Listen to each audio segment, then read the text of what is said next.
Hey guys, we got some information today. We were finally given an image showing off Selene's skills, so we have her modifiers now, and we've also been given the summon event calendar, so the shard event calendar for Selene over these Christmas weeks. So we're going to go over those today. First we'll talk about her toolkit, her modifiers, and whether or not I think she's a good hero or not. And then we'll go over the summon calendar for the shard event to get Selene, and we'll see how easy it is and if there's anything you should watch out for. So first up, let's have a look at her modifiers. So I'm just overlaying an image in the background at the moment, and you can see that she is a magic swordsman. She attacks 2 tiles. She has a passive that means that she applies a mark, which is just a generic term as I've learnt. It doesn't actually, mark is not a particular effect in this game.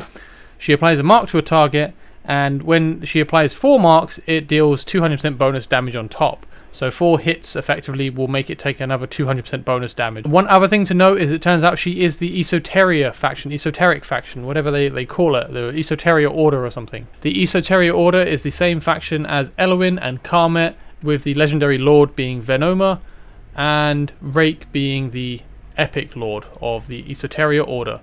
So it's kind of an unusual one. It's cool to see more fighters, not just inside the Nightmare faction, but I don't know how useful that is. There aren't many. It's good that they're building out that faction, but in terms of guild boss, you're going to want to build around orders, around faction lords, and they aren't common, especially Venoma having just been released recently. So it's kind of a tricky one to build a team around, and it'll be hard for her to compete against Nightmare teams of fighters because they have such a powerful lord bonus with the skill. Now the other thing that concerns me regarding this is the faction bonus for Esoteria. The Epic Lord for the Esoteria faction gives you 20% less skill cost. The Legendary Lord's faction bonus gives you minus 25% cost. And upon placing Venoma for the first time, you increase the allies' rage by 30%. Both of these effects, reducing the skill cost and increasing their rage, which is quite a niche one, they really affect characters with a high rage cap. So, for example, Carmet, who is something like 1300, which is a really high rage cap. And looking at the ultimate, you can see that her modifiers are, she hits 3 times swiftly, dealing 180% damage for the first 2 hits, and 240% damage on the 3rd hit.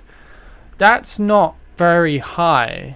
That's 3 hits in total, 180, 180, 240 in terms of the modifiers. And she is a legendary, bear in mind, but compare her to Salazar, who deals 220%, 5 times, and then 300% on the 6th hit. It's not great to me. My thought is, because I think we predicted this quite accurately in the last video when we saw the video of her skills. We could see that the triple hit, the modifiers were around this ballpark. If the modifiers are like this, then I really hope she has a low rage cap. She shouldn't be waiting on a long cap. Salazar's is 1100, which gets reduced down a bit to like 1000. If hers is around like 600 rage cap, 700 rage cap, then I think she could be quite good still, because her ultimate will be up a lot, and there's a lot of power in that. Really blasting out these attacks, stacking up her talent Throbbing Wound, and getting loads of damage out. If her rage cap is high, I think that really impacts her usefulness as a hero. So that's something to watch for, something we don't know yet. If she has a low rage cap, I think she could be very damaging, very powerful as a hero. If it's a high rage cap, I don't hold out a lot of hope. Anyway, we'll move on to the 2 talents. So the first one, 20% chance, triggered by basic attacks, deals 150% damage to multiple enemies within the attack range.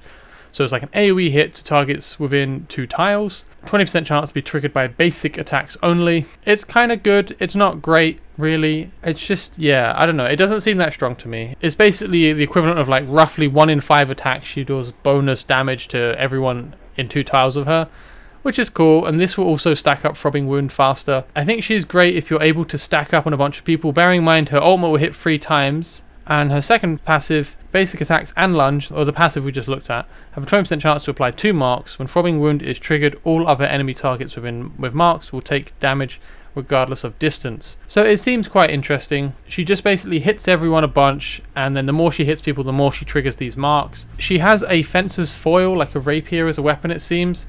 I don't remember her attack speed looking that fast from the video clips we saw. Maybe I'm wrong, but I don't remember it being super fast. But I would imagine she would be great with it scaling with attack speed. But attack speed doesn't scale amazingly, but I would definitely experiment with attack speed sets on her. I would use the Elite Marksman set on the weapon side. I think she has potential to be very strong. It's just the last things I want to see. I want to see what her base attack interval is. We want it to be 2 or less, really. And I would like to know what her rage cap on her ultimate is. I won't speculate too much because we'll see very soon. It's a bit, I don't want to waste too much time. I think she could be very strong, but it does require her rage cap to be low and her attack interval to be low as well. So we'll see how that goes. Anyway, we will now move on to the summon event, the shard event, and how you get her, to see if you're actually likely to be able to get her and how much work you're going to need to do. So you can see here I have the image of the shard summon calendar up, and you can see from this that you require 200 shards to summon Selene. And we have a window of just over 2 weeks to do that, 23rd of December to the January 8th. We need 200 shards, and there are a total of 240 shards up for grabs. So there's 40 extra. And I believe the shards you see in the bottom half for the Oracle's Trial, this does not include winning the first 3 places in the Oracle's Trial. These are the participation rewards. So in reality, you can add another 70 shards up for grabs, which would bring us to 310 shards possible maximum. So there's quite a lot of leeway there. There's a lot of opportunity for you to get her. I feel like it's not going to be insanely hard to get her, but we'll go over that now. Just as a breakdown to remind everyone what these events are. The Corridor of Glory events at the beginning and at the end were 15 each. This is one where you need to level up, star up, and promote heroes. And you need 8,000 points in total. 1,800 for the first shard and about 4,300 for the second shard.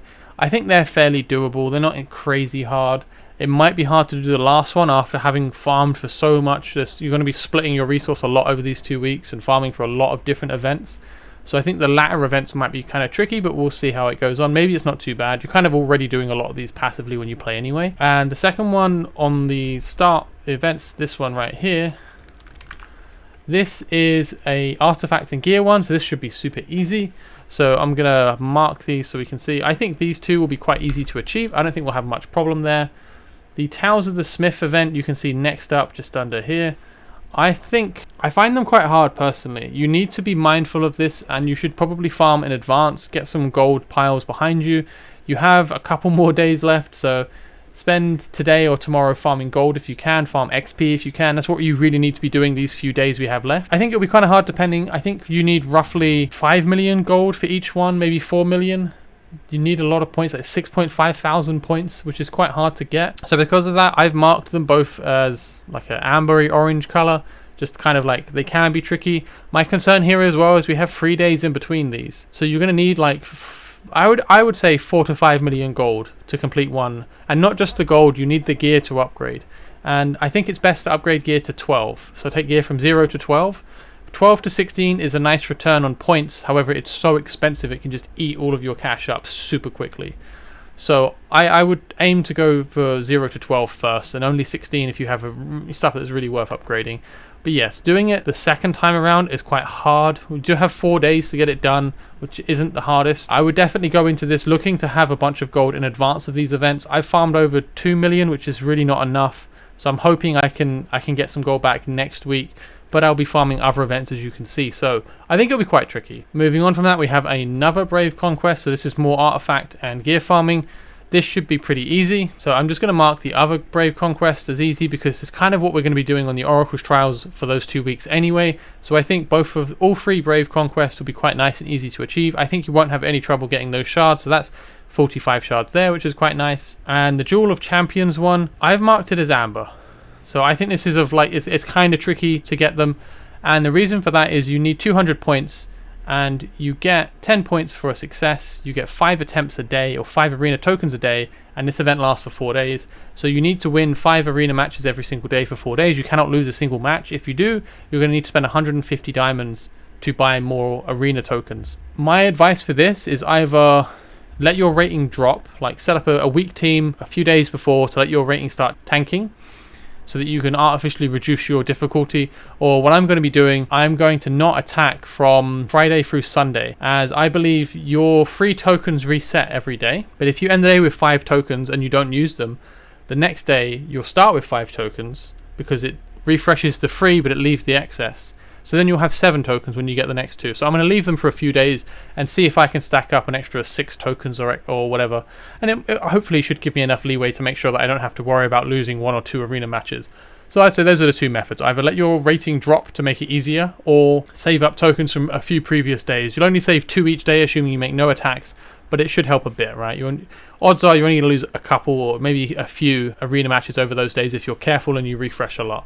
So I think it can be easy, it can be annoying. The problem with it is you cannot lose a single arena for 4 days. So I marked it as amber for that reason. And I think the final Corridor of Glory will probably not be too hard either. I've marked that as green as well, and the reasoning for that is at the end of all this week of farming, you should have a bunch of stuff to work on probably. You should have some more resources again.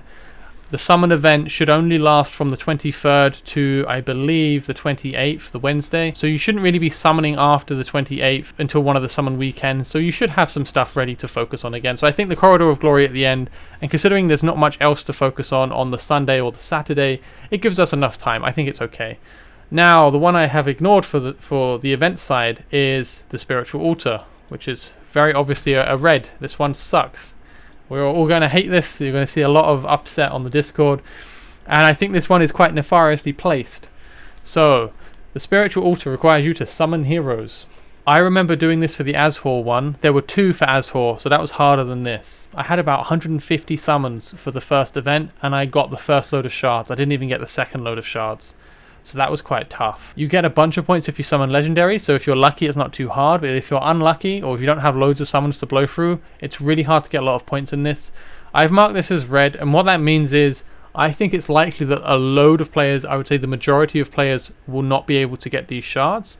So you can knock down this 150 from events down to 120. If you think you'll have trouble with the Towers of Smiths or the Jewel of Champions, then you will knock that down even further.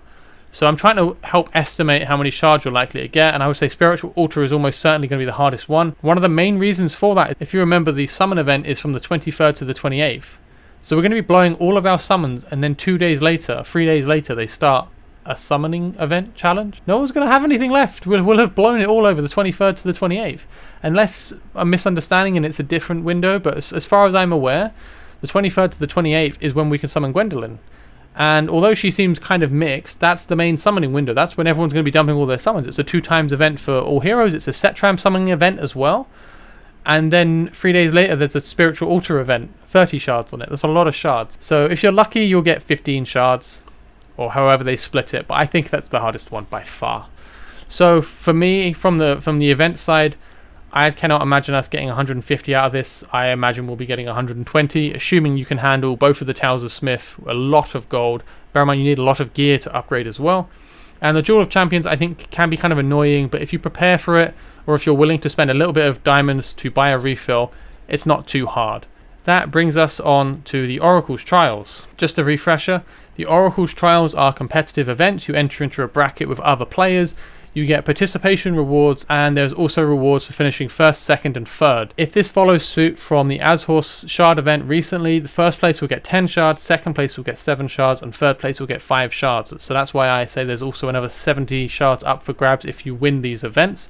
Obviously that goes down further based on if you're 2nd, 3rd, or not placing at all. Should be possible to get 200 shards outside of winning events, but I think you definitely need to try. If you see an opportunity where you could win an event, try to win that event, because you don't know if you'll have that opportunity again at the end. So with that, we'll move on to what the actual events are. To start with, we have the Arrival of Heroes, and what this one is summoning heroes. It's 1,000 points total to get the maximum participation rewards. It should be 700 points to get the shard reward, as that was the case with Azhor's event. And I believe you get like 500 points for a legendary. So assuming you pull a legendary over that weekend and maybe a couple of epics, you should be fine on that. So I think that should be quite an easy one to do.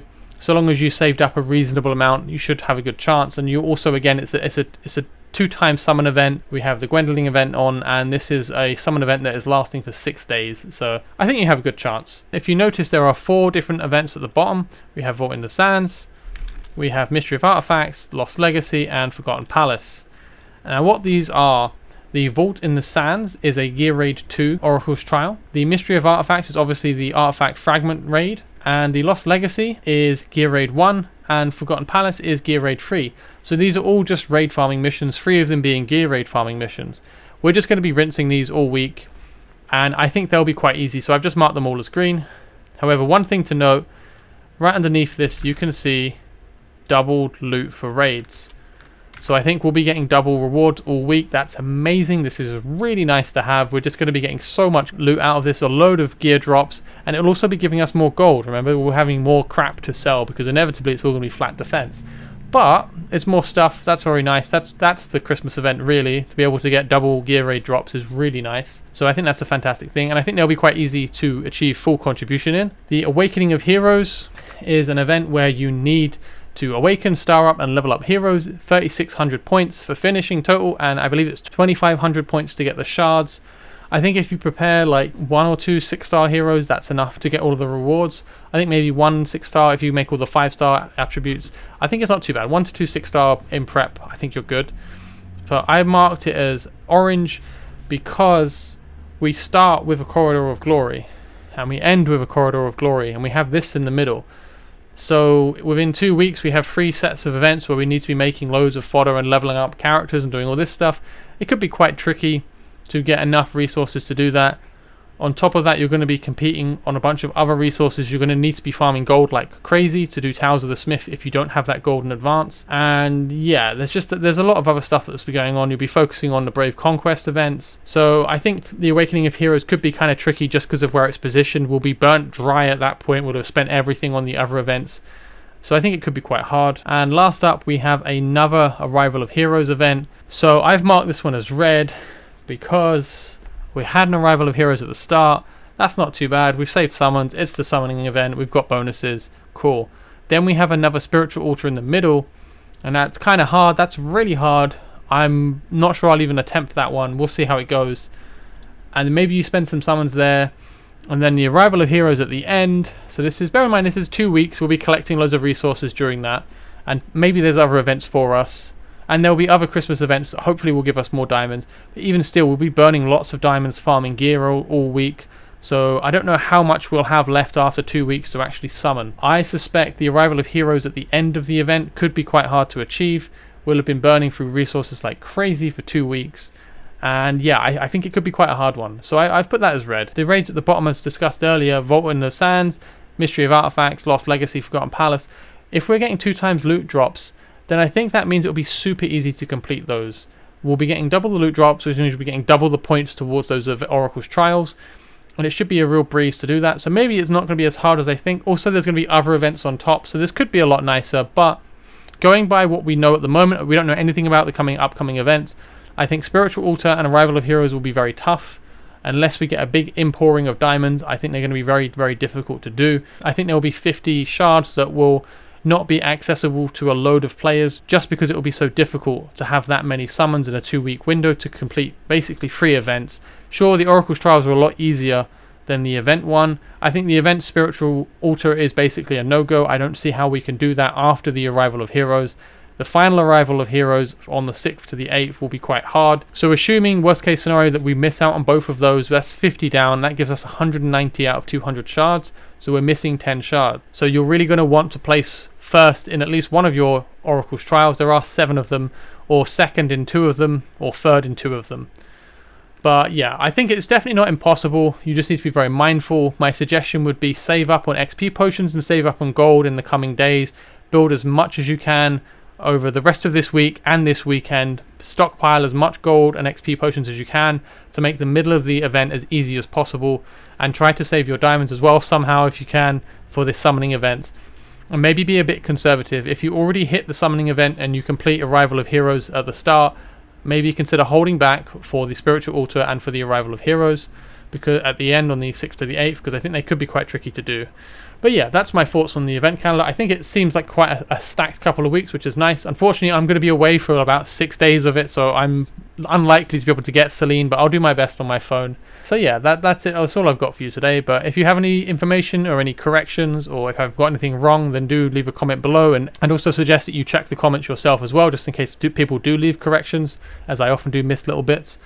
But yeah, that's all we've got. So thank you very much. Have a nice one. Take care and bye-bye.